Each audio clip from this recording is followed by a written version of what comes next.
So let's go with the biggest one first up. South Africa versus Ireland at Loftus Versfeld. I mean, the name Loftus Versfeld sounds scary in itself, but I don't know whether that's just because I know it's a scary place to go and play, having played there before. But the world champions, the Springboks, are up against the world number 2, which is Ireland. And there's been a lot of talk about who's the best team in the world. Well, South Africa are because they're the world champions. But Ireland held that mantle for a long time going into the World Cup. But I wanted to do a preview around this game, see how it goes on YouTube, see what people think, because it's going to be an epic test match. One for the ages. The build-up's been absolutely awesome. Ireland have had South Africa's number in recent years. Do you know how many wins they've had on the bounce out? Over South Africa? Over South Africa in recent years. They're on the bounce now. 4. 3. So 3 wins on the bounce, and that includes the one at the World Cup.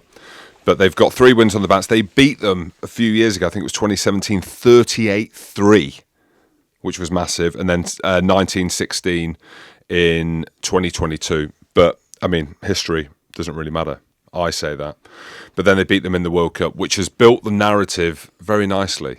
And it's not me building the narrative, albeit I'm part of the marketing that South Africa have put out because a couple of reasons. Well, I interviewed Damien de Allende, the great Damien de Allende. How epic was that in Japan? But more importantly, and for the listeners, because it's going out as a podcast, but for the viewers, I'm pointing in a chair over there because Eben Etzebeth was sat there and he's basically sold this game to people who might not have watched it because it's a July series and there might be a bit of fatigue around rugby. But Eben and my mate Vincent Cock built the narrative nicely, saying that after the loss of the Springboks against Ireland at the World Cup, that they showed some arrogance towards other countries. And I knew what Eben Etzebeth was saying, right? So just for a context, if you've not seen it, I'll just reiterate and build it up again. So South Africa got beat by Ireland at the World Cup. Wicked game in the pool stages. And after the game, obviously you shake hands or whatever you do, that the Irish players were walking past Eben saying, hopefully see you in the final, we'll see you in the final, like, until we meet again. And Eben took that as an arrogance around the fact that Ireland are like, well, yeah, we'll see you in the final, it's going to be easy, we'll breeze through the quarterfinals. I don't think the Irish meant that. I think they were like, well, don't worry, you lost, hopefully we'll see you again. But my goodness me, the radio stations, global newspapers picked it up. And for anyone who thinks that what Eben said is a bad thing, you're crazy. I was going to say, even if he sold 2 or 3 more tickets, he's probably sold 30,000 more tickets around the world. Like whether it be a subscription, whether or not it be more people wanting to see the game.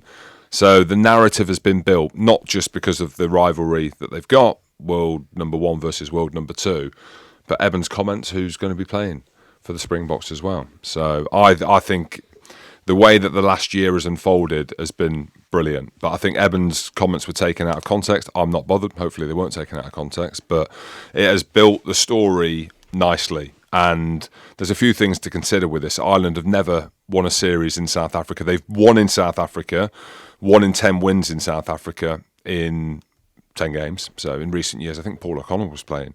That's how far back it was.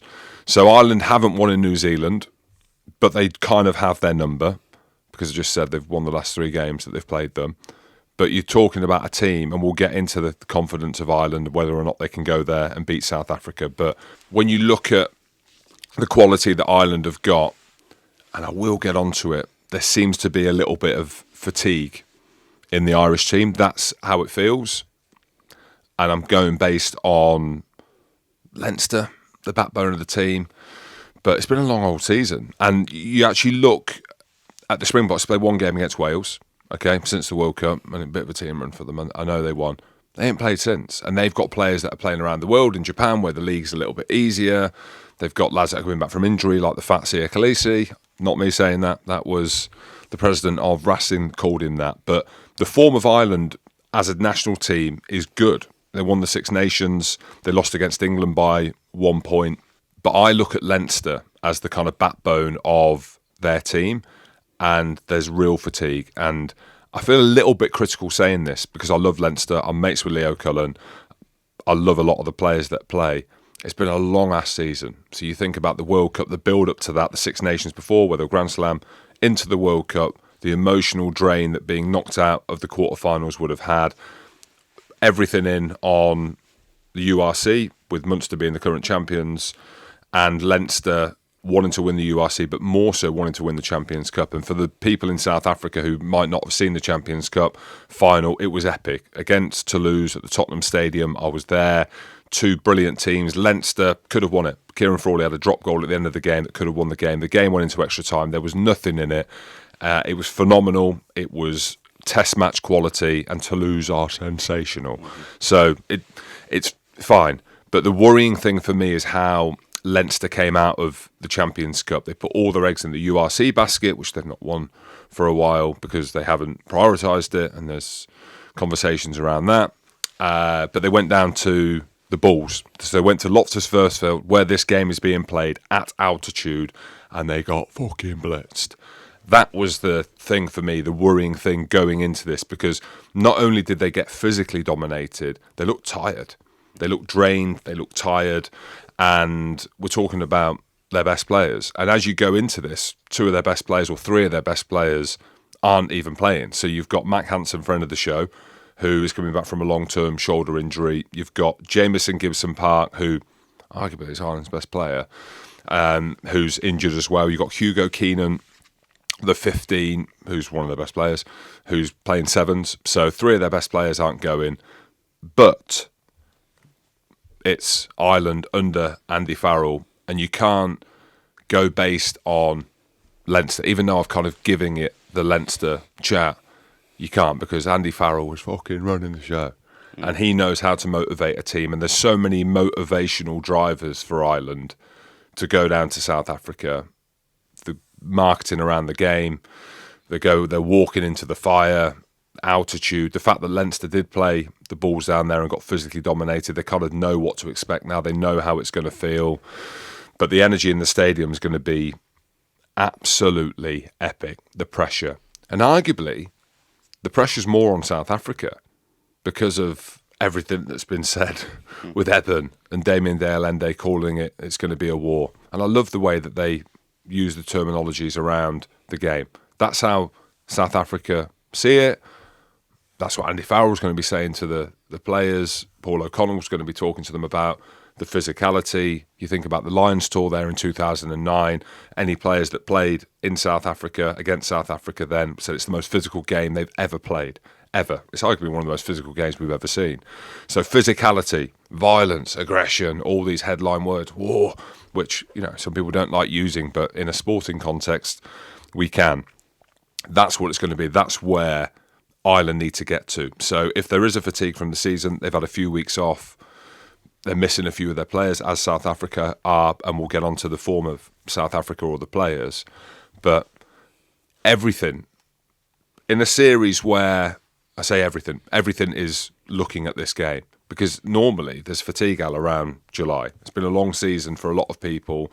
The championship's after, so a lot, South Africa, Australia, New Zealand look at the championship as bigger than the July series, almost like a warm-up for that. And for us in the Northern Hemisphere, it's the end of the season, so there is a lot of fatigue. But no, it's going to be epic. It really is. And you look at South Africa as well. I mentioned the anecdote around Siya Kolisi. How good is it that Rassie's backed him to be captain as well? Peter Steph-Toy, Ebenezer Beth, who's going to take that captaincy off him. So Sia's captain, Rassie's backing him, fat or not fat. We do know, we spoke to Siya, I was with him, and he does like a baguette, and he's in France, and he's enjoying it. But he's been back. But they've got a few injuries as well. Mazzola, Pimpy, he's out.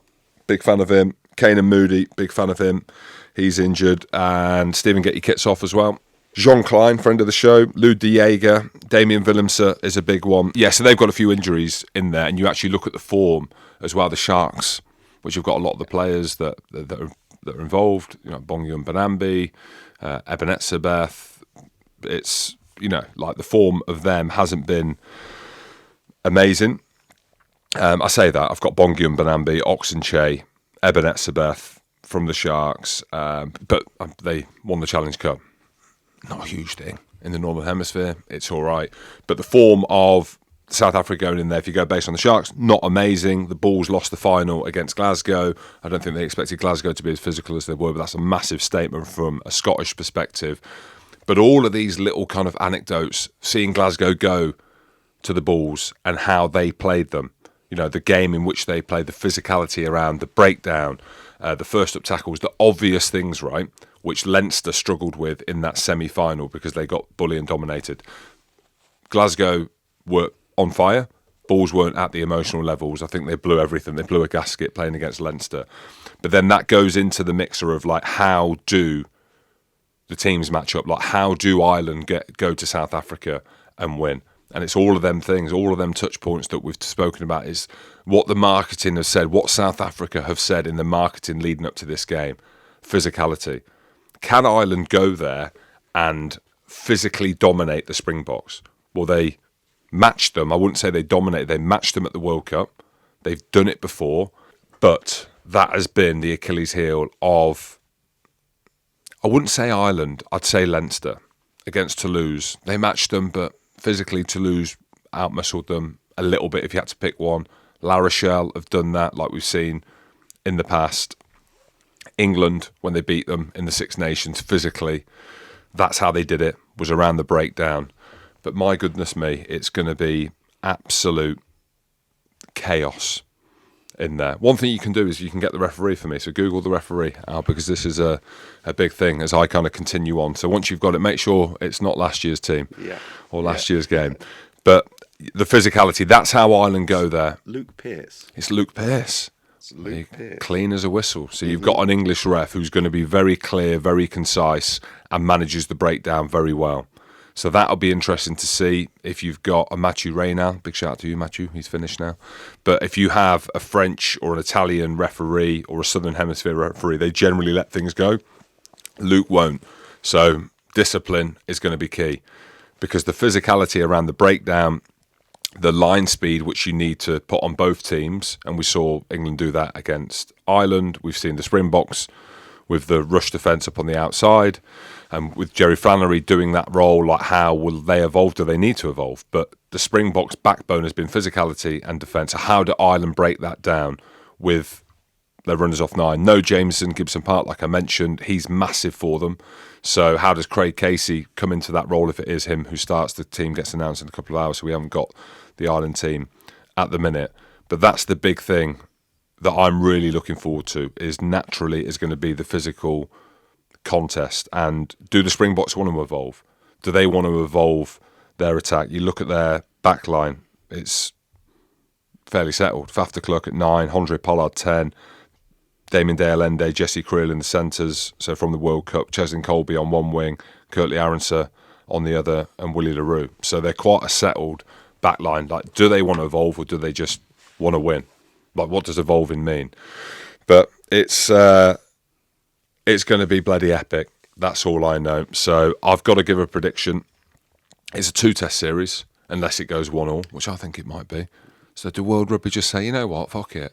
Go again. Let's just go again. No, they won't. They won't do that. So it's a 2-test series, which I think is a shame.